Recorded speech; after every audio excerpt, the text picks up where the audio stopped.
بسم اللہ الرحمن الرحیم۔ السلام علیکم دوستو، کیا آپ جانتے ہیں کہ ڈیرزل ارطغرل میں دکھائے گئے ایک اہم کردار العزیز کون تھے اور ان کا سلطان صلاح الدین رحمۃ اللہ سے کیا تعلق تھا؟ اس حوالے سے ہم نے تاریخ سے اس کردار کی حقیقت معلوم کی کہ تاریخ ہماری اس کردار کے بارے میں کیا رہنمائی کرتی ہے۔ اس سے پہلے آپ سے درخواست ہے کہ تاریخی اور معلوماتی ویڈیوز کے لیے ہمارا چینل ضرور سبسکرائب کریں۔ دوستو، تاریخ ان کو العزیز محمد ابن غازی کے نام سے جانتی ہے۔ ان کا تعلق ایوبی سلطنت کے شاہی خاندان سے تھا اور وہ شام کے مشہور شہر حلب کے امیر تھے۔ ان کے والد کا نام الظہیر غازی تھا، جو کہ سلطان صلاح الدین ایوبی رحمۃ اللہ کے تیسرے بیٹے تھے۔ ان کی تاریخ پیدائش 1213 صدی عیسوی بتائی جاتی ہے۔ تاریخ میں درج ہے 1216 صدی عیسوی میں ان کے والد کی وفات کے وقت ان کی عمر صرف 3 سال تھی۔ ان کے والد کے بعد انہیں حلب کا امیر مقرر کر دیا گیا۔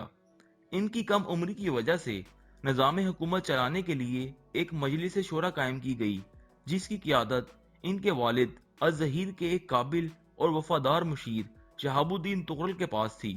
شہاب الدین تغرل کے بارے میں بتایا جاتا ہے کہ وہ ایک نہایت ذہین اور قابل نائب ثابت ہوئے اور اگلے 15 سالوں تک حلب پر نہایت مؤثر انداز میں نظام حکومت چلایا۔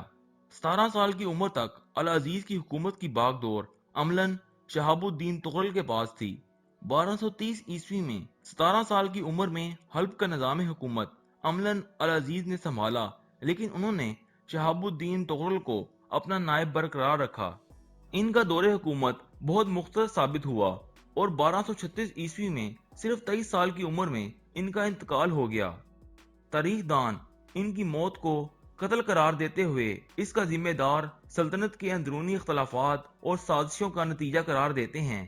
بہرحال دوستو، ان کا انتقال 1236 عیسوی میں 23 سال کی عمر میں ہوا۔ دوستو، العزیز کا دور حکومت تقریباً وہی عرصہ بنتا ہے جب ارطغرل غازی کے والد اپنے قبیلے کے ساتھ خوارزم سے ہجرت کر رہے تھے، اور تاریخی شہادتوں کے مطابق ارطغرل کے والد سلمان شاہ کی وفات 1236 عیسوی میں شام کی طرف ہجرت کرتے ہوئے حلب کے قریب دریائے فرات میں ڈوبنے سے ہوئی تھی۔